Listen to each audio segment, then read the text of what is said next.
French President Emmanuel Macron will make a state visit to Germany this Sunday, the first trip of its kind in 24 years. France has called for reconciliation between Bosnia and Herzegovina and the Western Balkans after the UN's approval of the Srebrenica resolution. Spanish Prime Minister Pedro Sanchez's party launches European election campaign.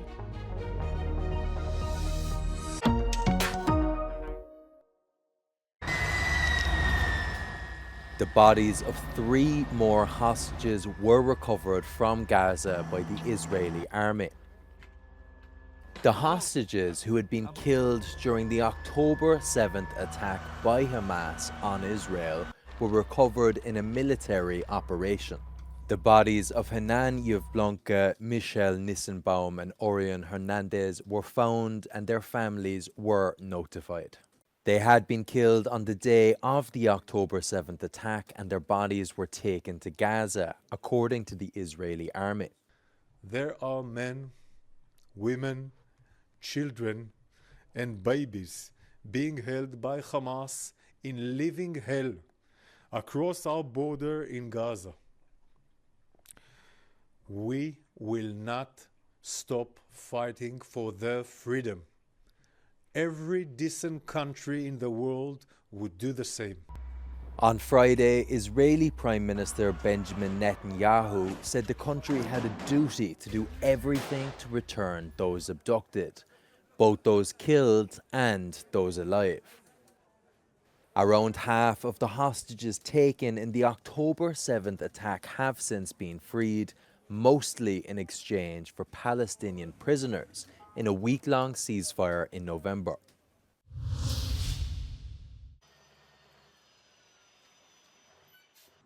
Ukraine struck 2 Crimean targets late on Thursday, the Russian head of the annexed peninsula said. 2 people were killed in a missile attack near Simferopol, Crimea's main administrative center. They also hit a building near Alushta on Crimea's Black Sea coast.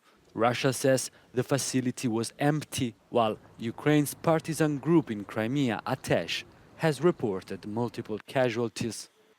The attack comes as Russia begins drills in its southern military district, which also includes the occupied peninsula of Crimea. The exercise involves tactical nuclear weapons, such as air bombs, warheads for short-range missiles, and artillery munitions. Tactical nuclear weapons are less powerful than conventional strategic nuclear weapons, but they can be employed in the battlefield, even with friendly forces in proximity. Russia regularly holds exercises involving tactical nuclear weapons. However, this is reportedly the first time that the Kremlin announces it publicly. Despite mass opposition from pro-Serb protesters, the UN approved its divisive Srebrenica resolution on Thursday. Here, protesters shout betrayal. They think the resolution, which will mark the 11th of July as an annual commemoration day of the 1995 genocide of Srebrenica, will portray them as genocidal. Pogrešno su radili oni koji su ovo osmislili. Sve su pravili samo da bi podele bile još veće i da bi unizili Srbiju. I želim se zahvalim narodu. Meanwhile, France has called for reconciliation between Bosnia and Herzegovina and the Western Balkans. La France appelle les responsables politiques des pays de cette région à être à la hauteur de cette exigence. Il nous appartient de penser à l'avenir en faisant de la création de la Journée internationale de réflexion et de commémoration du génocide de Srebrenica une occasion de travailler à la réconciliation des mémoires sur la base du respect et de la solidarité envers toutes les victimes.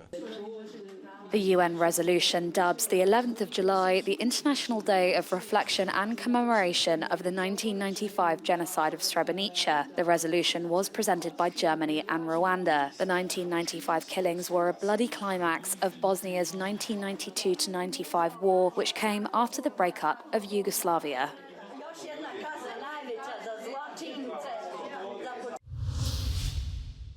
French President Emmanuel Macron will make a state visit to Germany this Sunday, the first trip of its kind for a French president in 24 years. And although Macron visits Berlin regularly to meet with German Chancellor Olaf Scholz, a state visit can only be extended by Germany's head of state, who is the president, Frank-Walter Steinmeier. The goal of this visit is to strengthen the bond of the Franco-German relations. Cette visite d'État vient à un moment crucial pour le couple franco-allemand, mais pas seulement, aussi pour l'Europe, à 2 semaines des élections européennes. Donc l'idée, c'est vraiment de converger, de trouver des points de convergence entre la France et l'Allemagne sur des sujets d'avenir comme la technologie, comme l'innovation, comme l'intelligence artificielle. Et pendant la visite d'État, il y aura d'autres sujets aussi qui sont très importants, comme la démocratie. The two presidents are going to celebrate the 75 years of the German Constitution. The state visit will be followed by a Franco-German Council of Ministers alongside Chancellor Scholz. And it's a state visit that's seen in quite a positive light by some of the Berliners that we talked to. Ja, ich bin sehr in favor of Macron. Ich mag ihn sehr gerne, ich mag auch seine Politik. Das Einzige, was ich nicht will, das ist, dass er in der Ukraine die Lufthoheit mitverteidigen will. Oder also Bodentruppen schickt. Den blöden Krieg sollten wir beenden. Ich finde, dass, wenn das ein Staatsbesuch ist, um Stärkung von Europa voranzutreiben, finde ich das super. Emmanuel Macron originally planned to visit Germany in July last year, but then had to cancel last minute due to riots in France. The visit comes at a tense time for both European countries, with polls suggesting that Eurosceptic parties could make significant gains in the upcoming EU elections.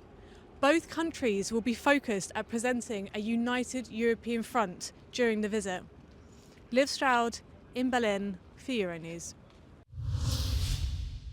Okay, no, just checking, making sure. There were some special audience members for the Spitzenkandidat debate in Brussels. Several first-time voters were invited to the European Parliament, with some of them allowed to pose questions to the candidates. While the alliances with far-right parties was a huge point of discussion among candidates, younger voters focused on other topics. Good afternoon. I have a question for you. How can the European... I think the security was the most important and the most emotional one for every candidate. I will choose 2 topics. The first one is the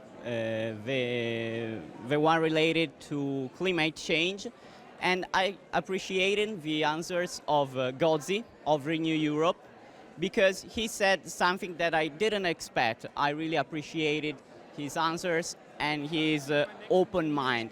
And the second theme is the one of migration, and I really appreciated the answers of Schmidt, because it was fair.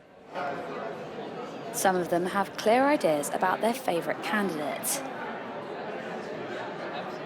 I particularly like Ursula von der Leyen. I think she's done a good job the last 5 years, so I also hope to see her be Commission President for the next 5 years.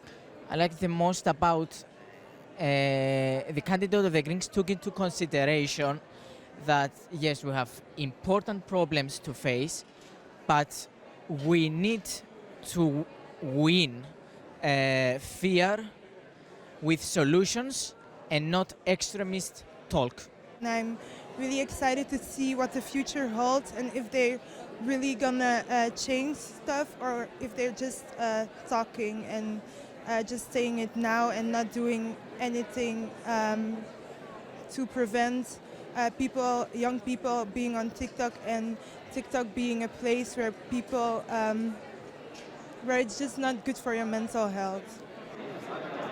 These young voters are casting their ballot at the EU elections for the first time and hope to also convince their peers to vote.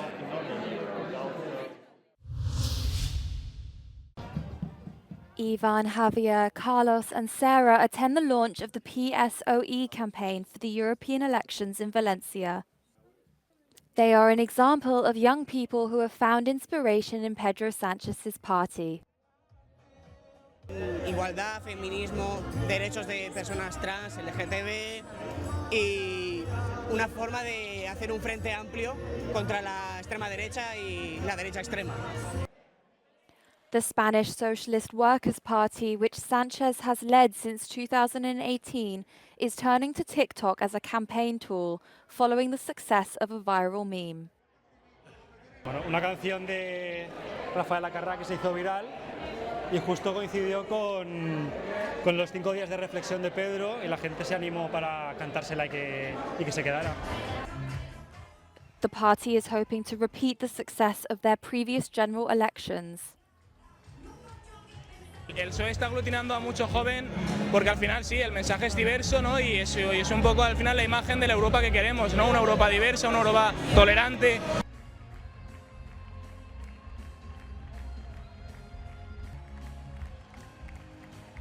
Sanchez's Socialist Party has embraced all flags, the rainbow flag, the Spanish flag, and more recently the Palestinian flag.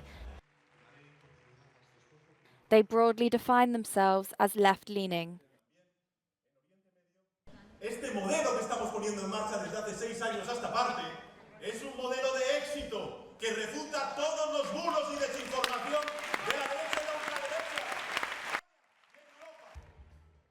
El Partido Socialista no podía empezar la campaña electoral con mayor energía. La polémica entre Milei y Pedro Sánchez ha logrado movilizar de nuevo a su electorado y a colocar al PSOE como el muro de contención contra la extrema derecha en Europa. Además, las encuestas le dan al PSOE en este momento una dulce noticia. Después de varias semanas y días en las que el Partido Popular doblaba escaños y el PSOE quedaba segundo en las elecciones, los últimos sondeos apuntan incluso a que el Partido Socialista podría volver a ganar las elecciones europeas.